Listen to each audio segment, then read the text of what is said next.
El Ministerio Apostólico de Enseñanza y Predicación Rema Internacional presenta hoy al Reverendo Fernando García Sotomayor con la proclamación de las buenas nuevas de Dios para tu vida. El mensaje de ayer, el mensaje de hoy y el mensaje para la eternidad a los que tienen hambre y sed de la palabra de Dios. Un querigma de Dios para el que oiga, el que tiene oídos para oír. Escuche el dabar del Eterno a las naciones. Ahora es el tiempo para recibir el rema del Espíritu Santo a tu espíritu. Escuchemos con fe la memra del Señor para el alma. Entonces vamos a la palabra de Dios. Quiero que ustedes busquen ahí en el Evangelio de Marcos. Evangelio según San Marcos. Vamos al capítulo 13, versos 44 y 45. Y cuando lo encuentren,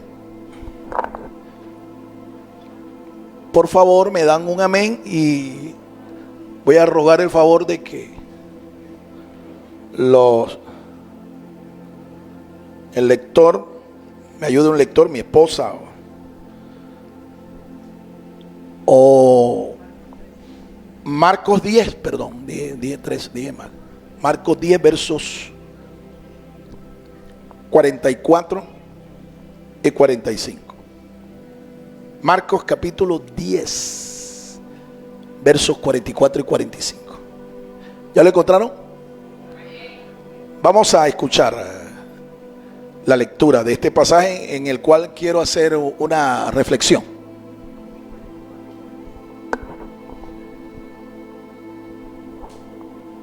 Marcos 10, 44 y 45, dice la palabra de Dios.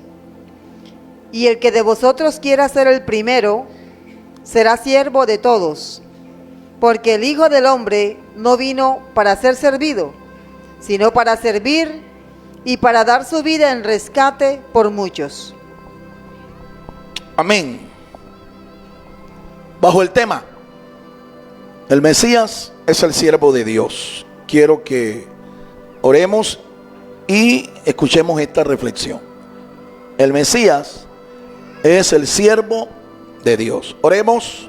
Padre Santo, aquí estamos ante ti, expuestos a tu palabra y rogándote que abra nuestros sentidos espirituales. Que este pueblo, Señor, que hoy me acompaña y que celebra en tu nombre, pueda recibir, Señor, una palabra que le edifique, que fortalezca su fe en tu Hijo amado, nuestro Salvador, nuestro Mesías, nuestro Dios. Abre nuestros sentidos, Señor, y guíanos con tu Espíritu Santo a todo aquello que es verdadero, que es sano, que es edificante, que contribuya a nuestro crecimiento espiritual. Muchas gracias, Padre. Estas cosas te las pedimos en el nombre de tu Hijo amado, nuestro Señor Jesucristo. Y todos los que estamos aquí decimos amén. Puede tomar su lugar si usted puso de pie o algo así. Siéntase cómodo y regáleme los próximos minutos. Voy a ser breve en realidad porque quiero enfatizar en un punto, algo que es puntual, y es el hecho de que nuestro Señor, el Mesías, Jesús de Nazaret, cuando vino a los hombres, vino a este mundo, Él vino en una condición que no era la condición gloriosa en la que Él estuvo desde la eternidad y por la eternidad. La Biblia nos enseña, el apóstol San Pablo, uno de los sagrados escritores del nuevo pacto, cuando él escribe a la iglesia de Filipos, en el capítulo 2 dice: mas él, siendo igual a Dios, refiriéndose a Jesús de Nazaret, dice: mas él, siendo igual a Dios, no tuvo como excusa, no tuvo a qué aferrarse, sino que se despojó y tomando, se despojó a sí mismo Desde el verso 5 usted puede mirar. Se despojó a sí mismo, siendo igual a Dios, como cosa que aferrarse, sino que se despojó a sí mismo, haciéndose obediente hasta la muerte. En el texto dice, tomando forma de siervo. Tomando forma de siervo. Se despojó a sí mismo. Se humilló a sí mismo, tomando forma de siervo. ¿Para qué? Para ofrecerse a Dios como ofrenda y sacrificio por nuestros pecados. Ahora, eso se cumplió y años más tarde el apóstol Pablo escribió esto. Porque Jesús, esto que Pablo escribe, Jesús lo experimentó, lo vivió, lo cumplió. Él siendo Dios, no tuvo eso como un motivo para aferrarse y no venir a cumplir la misión de ser nuestro Salvador, sino que se despojó de su gloria, nunca se despojó de su deidad, jamás dejó de ser Él Dios.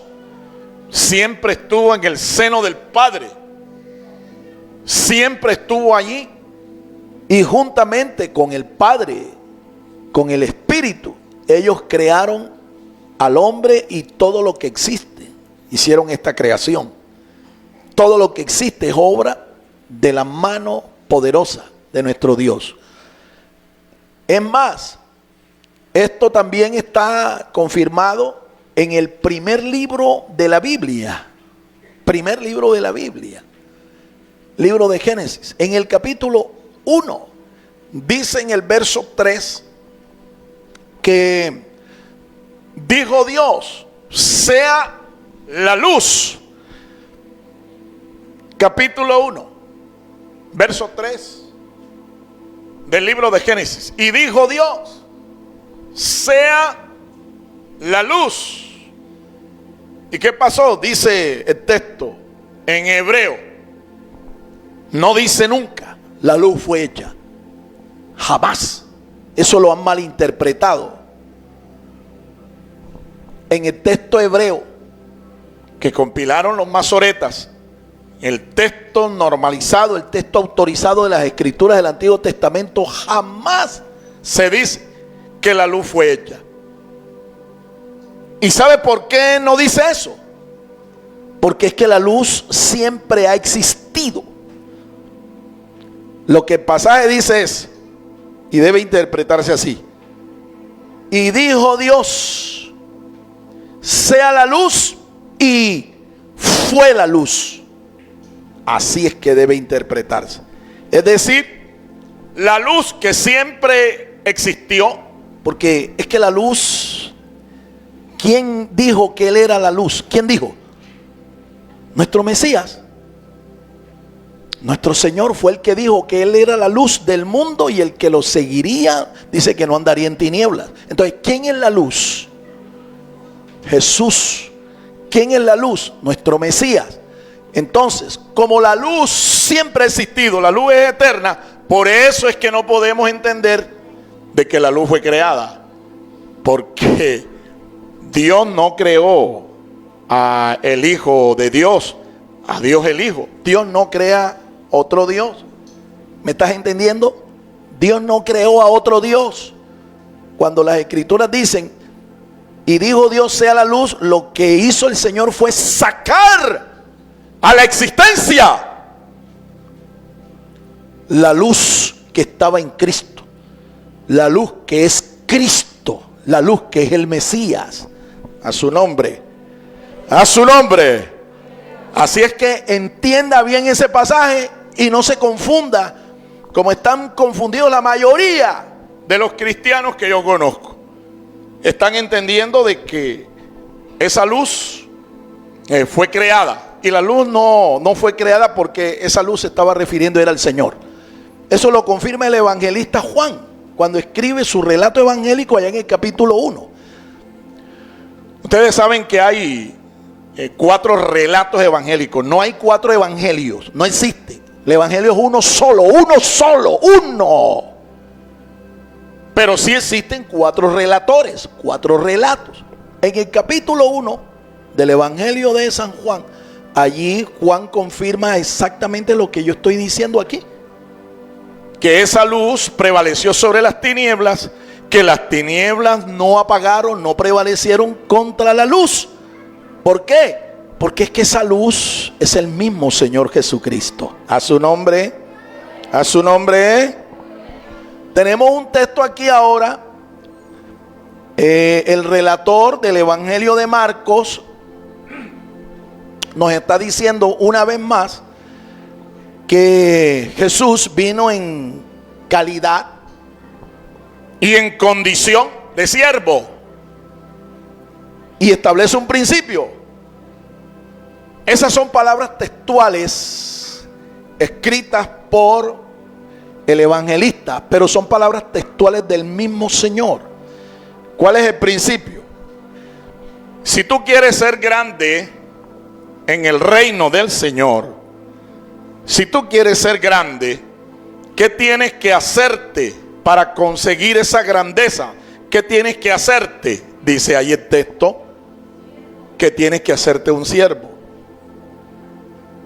Tienes que hacerte un siervo. Y a continuación, en el versículo que sigue, dice Marcos, registrando las palabras del mismo Señor, y dice que el Hijo del Hombre, este es el calificativo que a Jesús más le agradaba que le dijera.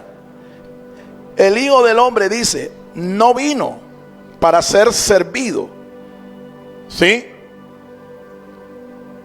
Como así lo hacen los gobernantes, como así lo hacen los dirigentes de este mundo, los gobernantes seculares. Ellos son elegidos, ellos son empoderados y ellos exigen que todo el mundo les sirva. ¿Me entiende? Y miran a todos sus súbditos, los miran como esclavos, como siervos. Dice, el Hijo del Hombre, por el contrario, dice, no vino para ser servido, sino para qué? Para servir. Para servir. Y dice, y dar su vida en rescate por muchos. ¿Quiénes son esos muchos? Todos los que creen en Él, todos los que le reciben a Él, todos aquellos que reconocen que Él es el libertador, que Él es el Mesías, que Él es Dios, que Él es su redentor. A su nombre. Todos los que confiesan que Jesús es su redentor, entonces Él los salva, los rescata. Los rescata. El texto entonces nos dice que Él vino a servir. A servir. Ahora, quiero aplicarte esta verdad espiritual gráficamente en esta menorá que tenemos aquí, que es la que estamos usando para encender las luces. Sí está aquí en el frente la menorá, está encendida, ¿no? O ya se les apagaron las luces. Ahí está. Pregunto, exceptuando la lámpara que está en todo el centro, ¿cuántos brazos tiene? Tiene 6. 3 a la derecha, 3 a la izquierda.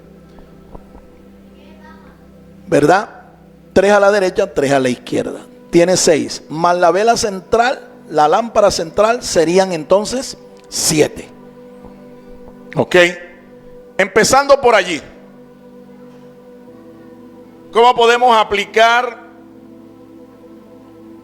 las verdades espirituales de que Jesús, la verdad espiritual de que Jesús es el siervo en esta menorá, en este candelabro? Bueno, 7, empezando con eso, es el número de Dios. 7 es el número de Dios. Hay un mensaje que hace un tiempo yo ministré acá. 7 veces divino, mostrándole a usted que el número 7 es el número de Dios. Por allí empezamos.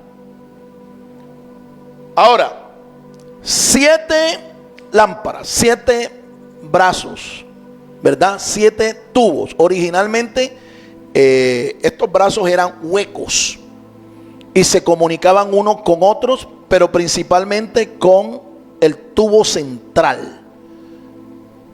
El tubo central. A ese tubo central se le depositaba aceite de olivo. Y en los extremos de estos tubos se colocaban unas mechas. De manera que el combustible de la lámpara esta, de la menorá, ese es el nombre hebreo, menorá. El combustible que hacía encender los tubos no era ACPM, ni petróleo, ni ningún producto de estos inflamables. No, era aceite de olivo. Aceite de olivo. Y todos los tubos, todos los brazos estaban conectados directamente con el tubo central. Cuando se celebraba, cuando se empezó a celebrar esta festividad en el pueblo de Dios, los sacerdotes, como siempre, para poder encenderla, pues tenían que proveerle aceite.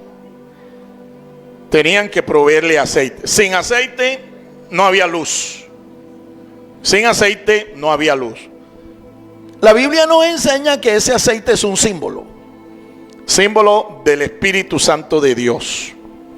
Y la Biblia también nos enseña que la vela central, el tubo central, también es una representación simbólica, representación gráfica del Mesías.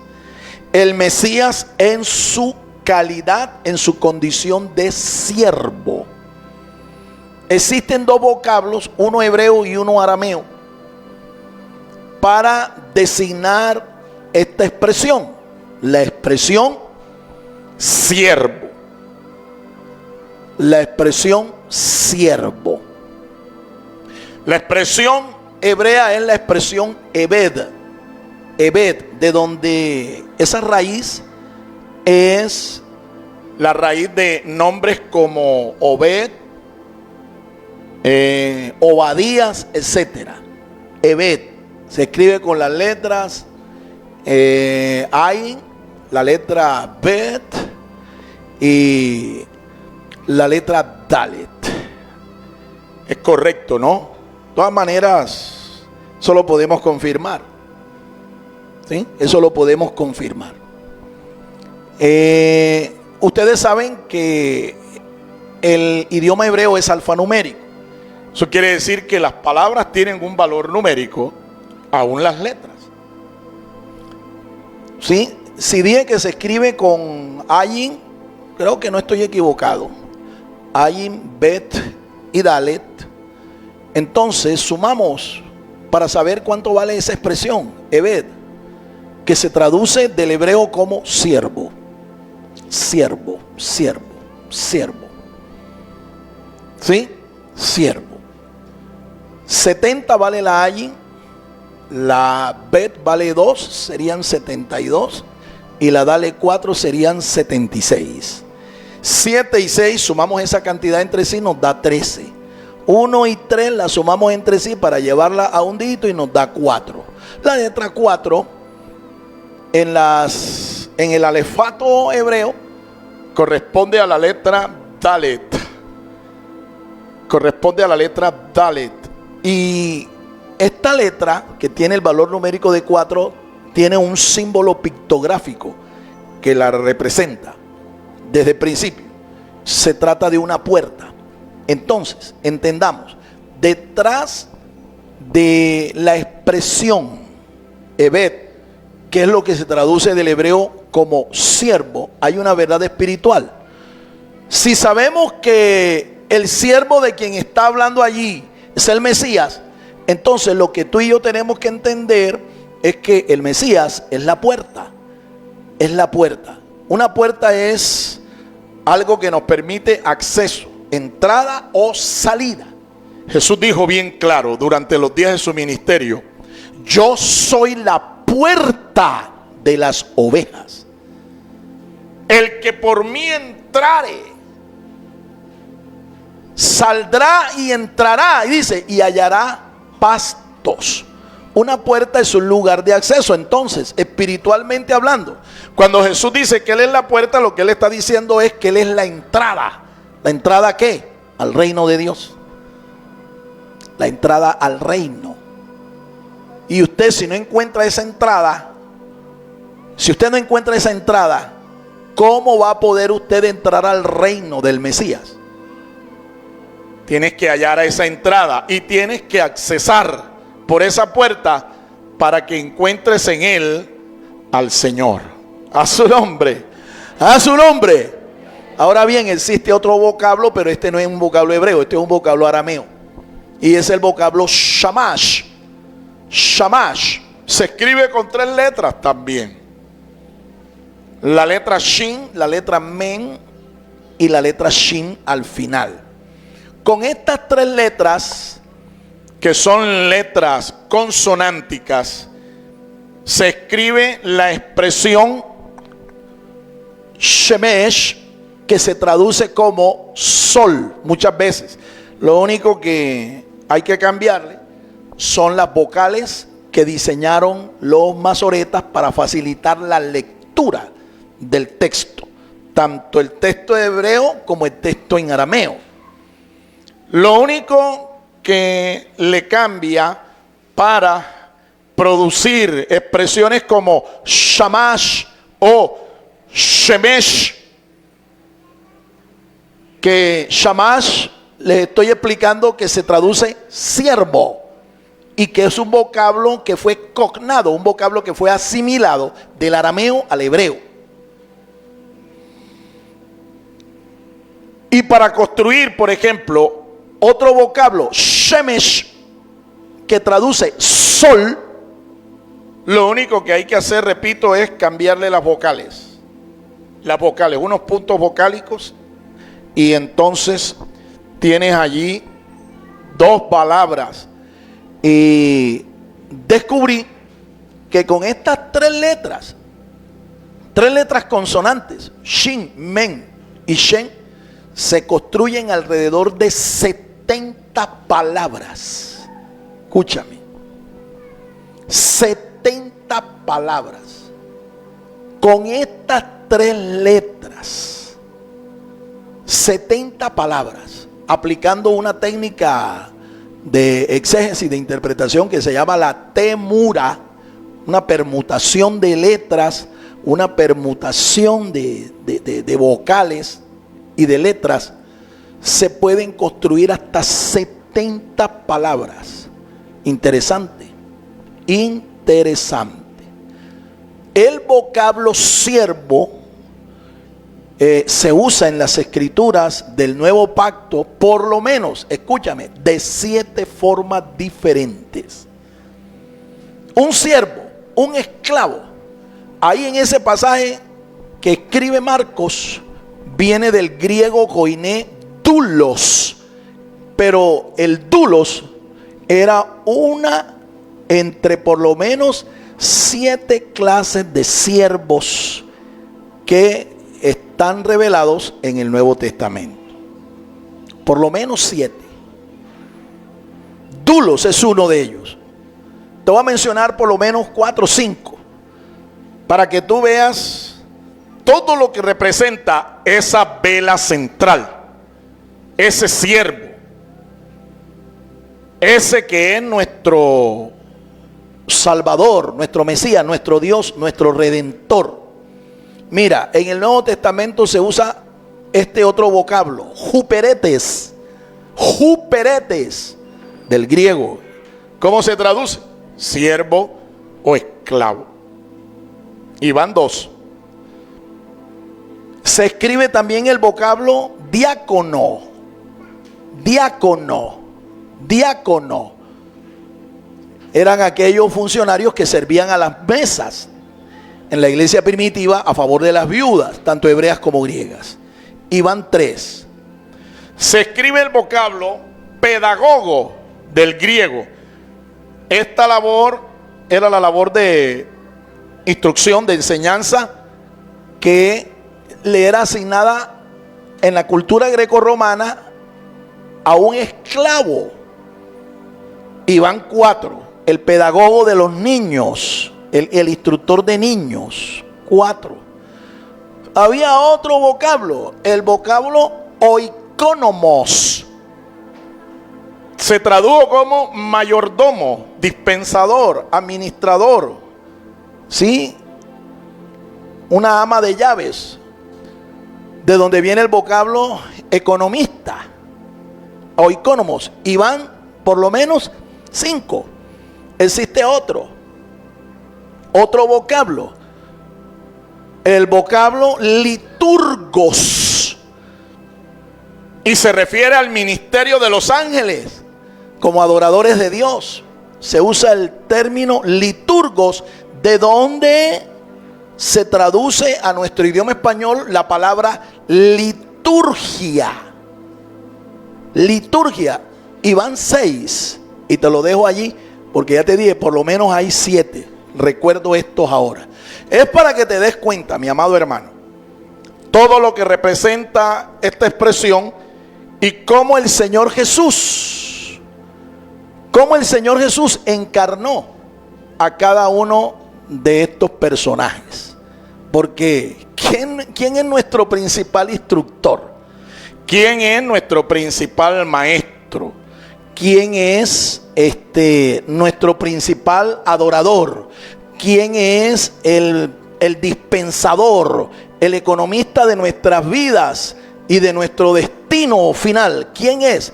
Todas estas verdades se cumplen en la persona maravillosa de nuestro Señor Jesucristo. Y como expliqué, Y con esto voy a terminar, para que los niños no se angustien y los demás tampoco. Mire, una de las cosas que aprendemos de Él, ahí lo dice el texto que tomamos de referencia, dice, vino a dar su vida en rescate. La palabra rescate allí puede ser traducido fácilmente como vino a rescatarnos, vino a redimirnos. un redentor era aquel pariente cercano con recursos que tenía la disposición de darle libertad a una persona de la familia cercana que estaba en esclavitud, estaba en servidumbre. Y en el año del jubileo, pues lo ponía en libertad pagando un precio. La Biblia nos enseña que ese precio lo pagó el Señor por la salvación de nuestras almas. Su propia vida por la nuestra. Así que Él es el pariente cercano redentor de nosotros.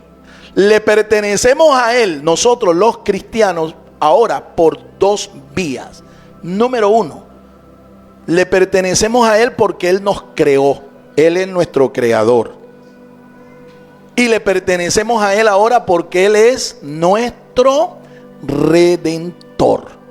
Él nos compró a precio de su propia sangre, de su propia vida. Por lo tanto, le pertenecemos a Él por 2 vías. La pregunta del millón es, ¿tú le perteneces realmente a Él como alguien que ha disfrutado de su redención? ¿O solamente le perteneces a Él porque Él te creó? Déjeme decirle que es bueno y es sano y es conveniente que le pertenezcas a Él por 2 vías. Porque Él es tu creador y porque Él puede ser tu redentor. amén. Dios los bendiga, Dios los guarde, y con esta palabra reflexionemos hoy en este primer día de luces, entendiendo que Él es la vela Shamash, la vela siervo, la vela que le transmite el combustible, el aceite a las demás. La vela que es la primera que tiene que encenderse cuando nosotros celebramos fiesta de luces. Él con toda razón lo dijo: yo soy la luz del mundo, el que me sigue no andará en tinieblas, sino que tendrá la luz de la vida. El Ministerio Apostólico Rema Internacional pone a disposición esta predicación. Ofrecemos ministración a simposios, seminarios, campañas evangelísticas, educación globalizada sana y de carácter interdenominacional. Escríbanos a ministerioremainternacional@gmail.com o llámenos al celular 316-270-7181.